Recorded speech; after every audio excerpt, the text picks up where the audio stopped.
This is Nan McKay, and I would like to introduce you to Alison Gross. As founder and president of Daintree Advisory LLC, Alison provides expertise to leaders of major companies to help them create business opportunities through events and through brand positioning. She guides strategic planning and development of thought leadership for revenue growth to assist her clients' visibility and reputation by producing and participating in premier business events. She's produced global events such as the Maccabiah Games and a World Ocean Sailing Race. She's supervised 6,000 volunteers on an event. And we are talking worldwide. And she started her company, Daintree Advisory, during the pandemic. So welcome, Alison Gross. Thank you, Nan. It's an absolute pleasure to be here, and I'm really looking forward to chatting to you. Well, it sounds like you have had an exciting life, traveling the world and producing premier events for investors. So let's kind of explore how you arrived at this spot in your career. You were brought up in North Manchester in an English suburb, I believe, and found a passion in textile design, and you went into the fashion industry and became a knitwear specialist. How did you get to the United States? And then I know you work for Macy's. How did you transition to Macy's? Yeah, I always wanted to live in New York. I was fascinated, and I had that idealistic feel for New York from watching films, obviously, movies. I was working for a British fashion importer. And looking back on it, it was a very easy transition.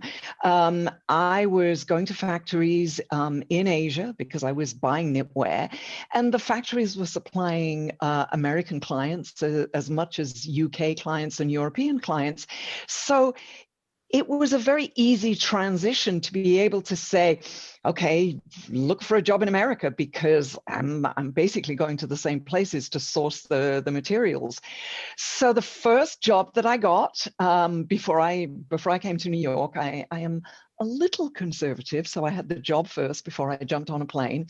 I worked in the coat industry, and I was hired by a company who wanted to break into sportswear. So they hired me to open up with department stores in America. And that was the first thing that I did. We opened many different department stores. I worked for another importer. And then I switched to the other side of the desk. So instead of being the importer and the person that was selling, I then became the buyer for Macy's, and I bought Clubhouse knitwear for the whole of the United States. I was still traveling because Macy's did its own sourcing, and I was still in Asia 6 months of a year, but I was the buyer as opposed to the seller, and it got me here. It was wonderful. Well, I have to tell you, Macy's is my favorite department store. Yes, mine too. Were they great to work with? Yes, they were. And of course, there's lots of transitions and lots of consolidations over the years in the retail industry. But it was a family. I mean, we traveled together and we shared information and we would go on buying trips. And it was, there was really great camaraderie. Now, let's see. You were working at Macy's, and then now you went over to producing custom private events. Tell us some of the events that led up to this.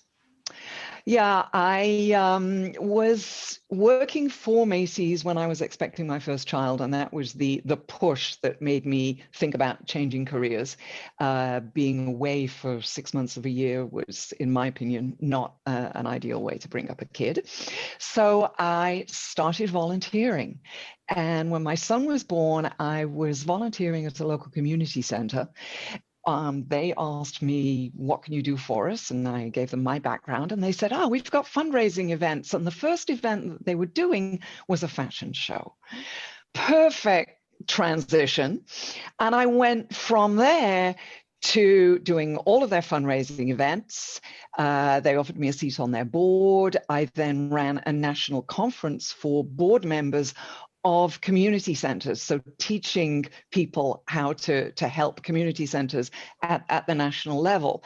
So it was a good transition. It got me into events.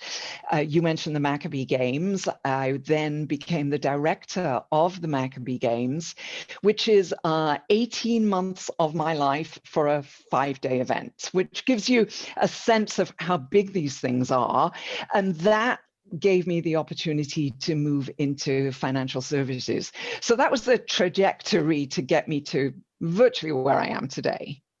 What are the Maccabiah Games? The Maccabiah Games takes place every 4 years in Israel. And on the 3 intermediate years, it's a youth games that takes place in the United States. So we had 2,500 athletes, 18 different sporting events, as I think you had mentioned, 6,000 volunteers, putting together the games. The year that I ran it, it was in the state of New Jersey.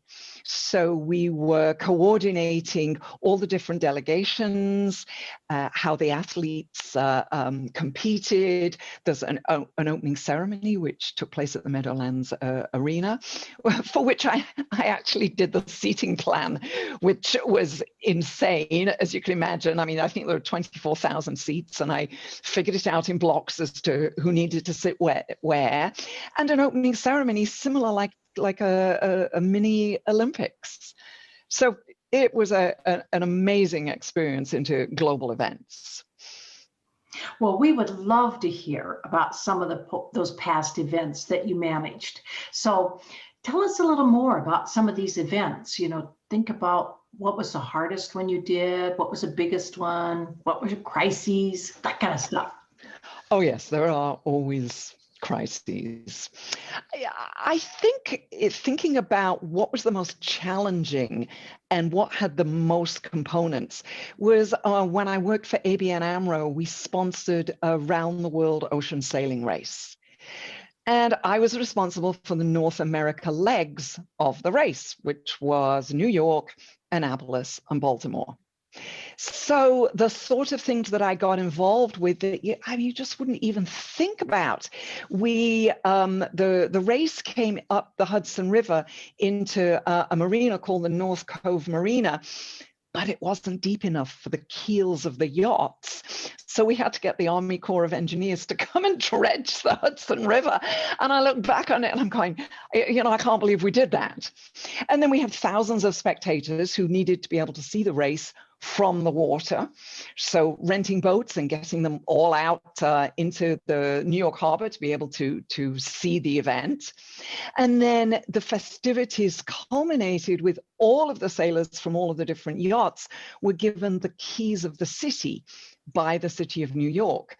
So we put on this spectacular evening event. We invited, I think, about a couple of thousand people.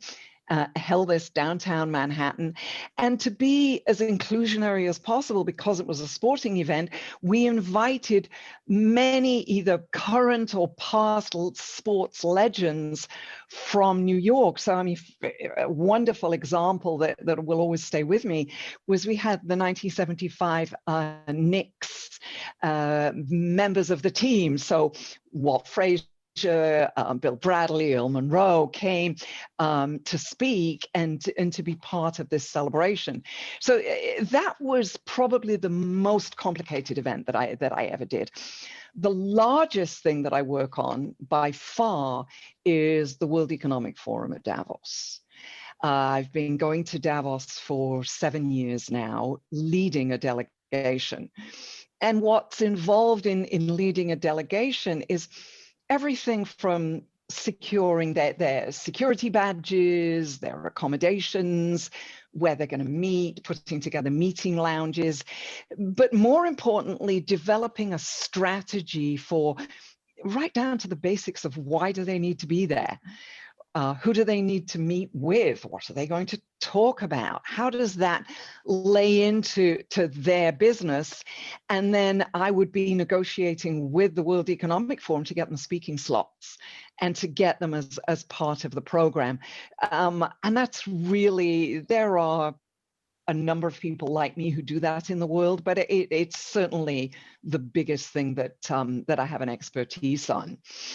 And then you mentioned crises. I mean, yes, there are always, but we always prevail. I mean, we always figure out a way to get round things. I mean, I remember a couple of years ago, we were in Davos, and the week before Davos, I'm not kidding, there was 9 feet of snow. So, I mean, you can imagine we arrive in town, and even with Swiss ingenuity, I mean, 9 feet, there was nowhere to put it. There was nowhere to move it. You couldn't get the transportation around. I mean, it was a challenge, but you know, we managed. And one of the other ones that was a challenge that that really sticks in my memory, I've done a lot of work in the insurance and reinsurance industry, and the largest global reinsurance conference in the world is something called Rendez-Vous Septembre, and that takes place every year in Monte Carlo. Well, about 4 years ago, the largest hotel in Monte Carlo closed for not just a refurbishment, but they pulled half of the hotel down, and it was closed for 3 years. They rebuilt it from the ground up, so we lost accommodations, we lost the meeting space. I had a meeting space that I'd had for 15 years. That wing of the hotel was gone. So we're looking at each other going, okay, what do we do now? And I came up with the idea, my solution was to buy out a restaurant for the week. And we converted the restaurant, we rebranded it, we put up all the signage, we made a hub that was our company's home for the week that we were at this reinsurance conference. Well, fast forward 3 years later, when the hotel opened, we didn't go back to the meeting room in the hotel because the restaurant concept had been so successful, and we'd carved out our own look and feel on our own space, that actually the solution to the crisis put us in a better place. Now, from what I remember of Monte Carlo, it isn't a real big place, if I remember right. Where did you find places for people to stay? Yeah, it's not a big place. And what often happens with these conferences is their own global growth actually becomes a problem and hurts them. So what started as a relatively small European conference then grew because the American part of reinsurance joined it. Then all of Asia and all of China joined it. It is now too big for the town. You absolutely hit the nail on the head. So what's happened is we've moved into as many properties as we can find. In some cases, we rent private homes and apartments, and some of our competitors and other colleagues we know have had to stay as far away as Nice and drive in every day. I mean, fortunately, I've not ever needed to do that. I'm known for my contacts and my strength, and the whole reason people hire me in the first place is because I can get this stuff done, and I know people in town. But it is a huge problem, and not just for that conference, but it happens in other places as well, that conferences outgrow their location. And yeah, you need the likes of me to be able to figure out how to find the workarounds. Well, it sounds like a lot of fun, to tell you the truth. I mean, challenging, a lot of work, but it sounds like fun too. Oh, it's definitely fun, and it's fascinating. And I mean, somewhere like Monaco, where the hotels and where this restaurant is that I was talking about is actually on the track of the Monte Carlo Grand Prix. So you're seeing the tire tracks on the road and the screech marks and the stuff that's left from when they were doing the road race, and then you're building out onto the road, rather in the way that we're seeing during COVID now, where you see restaurants are building outdoor space in the traffic lanes, we would build out into a lane of traffic, but we'd have to do it in a way that could be put up easily and then taken down again because the road was needed for the Grand Prix. So all these kind of logistical challenges were, were just, part of the fun. And that's where you have to get your wizard hat on, right? Sometimes, yeah. Well, now that the world has gone digital, people aren't traveling as much. How has that changed your business? Yes, we have gone digital. And what I've learned and what my clients are learning over this, now it's almost a year, is that we found this as an opportunity. We can now reach more people in multiple time zones at the same time. I'm not thinking in terms of getting on a plane and bringing people to a central spot. We're able to reach people in a much more global way, which for someone like me and my global clients is absolutely wonderful. But it has highlighted the need for different skills amongst the clients. So the skills that are needed, and clients do need guidance. I mean, best practices for how do you network? How do you reach out to people when you're doing everything virtually like this? How do you use a chat bar? And there are different levels of, people's skills and comfort levels. So we're helping people through that. There are different cultural norms that we're helping people through. It is a sort of tricky transition, but I think as we look at it now, it's not going to go away. I think we will certainly evolve into a hybrid function of interacting in person at events, but there's always going to be digital. We're always going to grow and learn how to do it. And ultimately, I think it has created this global advantage. I am enjoying it. When people talk about the new normal, I think that's absolutely right. There is going to be a new normal, and it's going to be very close to what we have now, maybe a little bit integrated into what was in the past. But if people expect us to go backwards, I don't think it's going to happen. No, it's not. It's not. And it's a shame because I'm still hearing from people who say, when do we get back to normal? And in many cases, I will push back and say, there is no back. It's going to be different. We need to embrace it. And yes, we've lost some things, and it's so important to keep that personal relationship and that interaction and the warmth and to come across as who we are. But there is no going back. We just need to accept that. Something I'm really interested in is you talk about thought leadership. And I'm wondering, how do you integrate thought leadership into your business? Yeah, it's really the core of what we do. It's the foundation. My value and the value of my business is our expertise, particularly in the UN's strategic development goals. So I am helping my clients articulate their message in a very real way that's at the core of their business. I mean, we've heard quite a bit about the phrase greenwashing, meaning that people are just putting up, a commercial or some sort of communication that says, yes, they're going green, or yes, they're embracing a particular strategic development goal, but without really thinking about, is it a part of their business? Does it go back into their whole value chain of how, if they're producing, what are they producing? If they are creating services, how are they reaching their clients? And what I do is put forward my take on their writing or collaborate with them on the things that they're doing to make sure that the thought leadership is a foundation to build upon, rather than something that you sort of tickle on the top and add afterwards, which is always going to come through as false and is never going to work, let's face it. You have written 2 blogs or articles on your website, and I will certainly link to these. But I was fascinated with 2 of them. One is how do you think that COVID has affected the future of our cities? Yeah, and I'm really glad that you picked up on this particular one of all the things that I've been working on.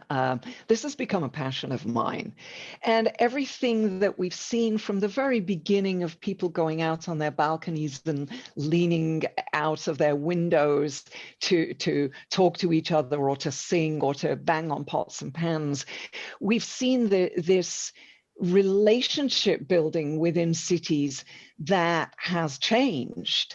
So where cities have adapted and will need to adapt going forward in so many ways, and people working from home, so needing to use their space differently, that's going to impact the sorts of home building, or I think more importantly, the change of use of current buildings as to how people live and utilize their space.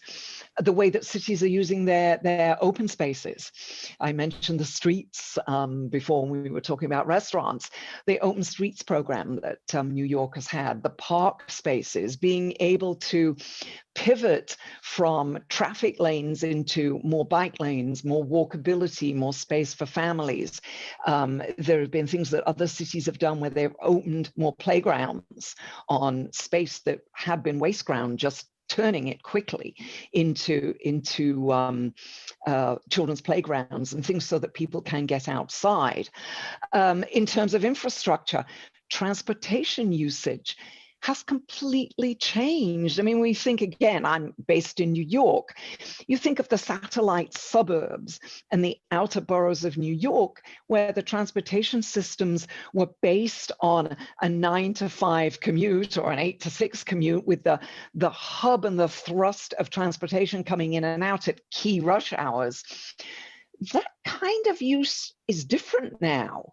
Now we're looking more at a hub and spoke system of what's been termed Zoom cities, of where people are staying within 15 minutes of where they live to buy their groceries, do the things that they need, go to see their doctors, go and live in a way where transportation is going to be needed in this as I say, hub and spoke method of not necessarily needing high traffic patterns into the city for early morning and late at night. And cities are going to need to make these changes. Cities are also going to need to look at rezoning and reuse of commercially zoned buildings, as I alluded to. And this is, it's a challenge, and it's going to be difficult. It's going to need public-private partnerships. It's going to need federal stimulus because cities are struggling, but it's going to need a pass-on effect of, if there's going to be federal stimulus, there's going to need tax breaks to commercial owners who are going to make these kind of changes of use of their buildings. And again, those commercial owners are going to need to pass on rent breaks to residential and commercial tenants. So it's really everybody working together. The only way that cities are going to be able to move forward economically and make these massive shifts is by public-private partnerships to make these things happen. And it's a challenge, and it's a fascinating one. I'm the eternal optimist. I do believe it's going to happen. As I say, I'm writing a great deal about it. I have another piece coming out shortly.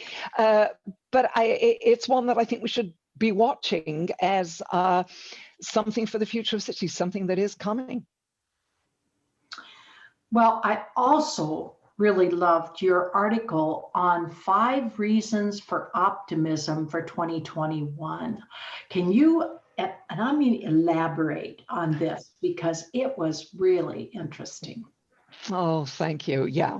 I, again, really thinking about why I'm a glass half full person, why I think, particularly city dwellers, we are optimistic. We do believe in making a better future. And some of that's short term and some of it is long term. And I picked out 5 things.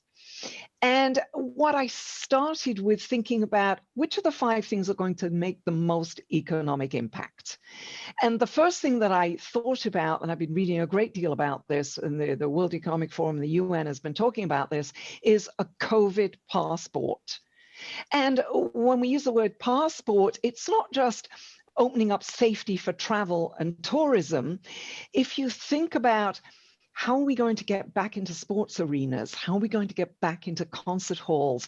There is going to be needed, whether it's a physical passport or whether it's an app on a phone or however this thing works, there is going to need a safety piece that is recognized nationally and internationally and globally, that public and private and institutions can use to keep the world safe, so that we can open up again. So that was definitely my number one choice. The second thing I chose is protecting the environment. And again, this goes back into economic impact. Our leaders can choose now either to take or not the environment into their planning when they're investing for the future of jobs. And I think what COVID has done is it's created a pivot point where we can do something and seize this opportunity by directing stimulus monies towards job creation in new areas that will reduce carbon emissions, areas that will be good for the environment. Again, going back to it's not back to where we thought we were before, it's the new normal. So that was my second point. My points 3 and 4 are really linked together, and point 3 was community, a sense of community, and point 4 was home ownership. And again, we've seen this wonderful sense of community, of coming together, the 15-minute cities that many cities, particularly highlighted by the mayor of Paris, this hyper-local planning for development in cities. And also, when we're looking at a sense of community, how the local news media is now being supported in ways that it hasn't been supported in the last few years. And this community spirit that I think is so important for going forward. And I couple that with the opportunity for first-time home ownership. I think there's a real potential here. The mortgage rate is lower than we've seen in many years, with a mortgage rate of under 3%. That is really, all indications are that it's going to be sustained at that low rate for quite a while to come. That I think that this is a time for the prospect of home ownership that is sustainable. So I put those two things together. My fifth reason for optimism is more of a long-term play. And what I focused in on here is this fact that COVID has revealed this dreadful systemic health inequality amongst minority groups and also amongst the lower income groups in the United States. But now we've identified this, there's a great opportunity to fix it. And by that, I'm talking again about public-private, an opportunity here. There needs to be health education. There needs to be better nutrition through support of local community groups, investment in food stores and locally sourced healthier food. There needs to be investment in school nutrition programs.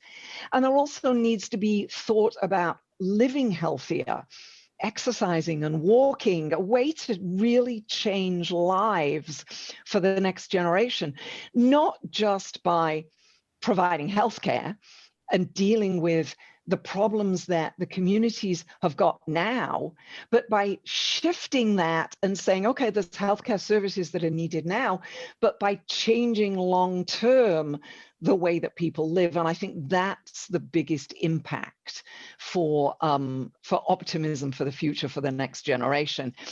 So those were my 5 things. I'd love to hear what other people's are, but those were mine.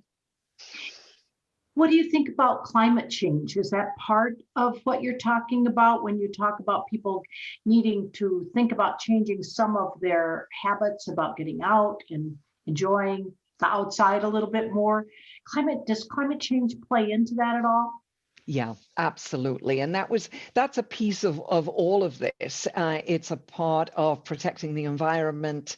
It's a part of looking at the built environment, looking at rising waters and seeing the impact on coastal communities and coastal cities to say, okay, this isn't something that we can just build bigger dikes.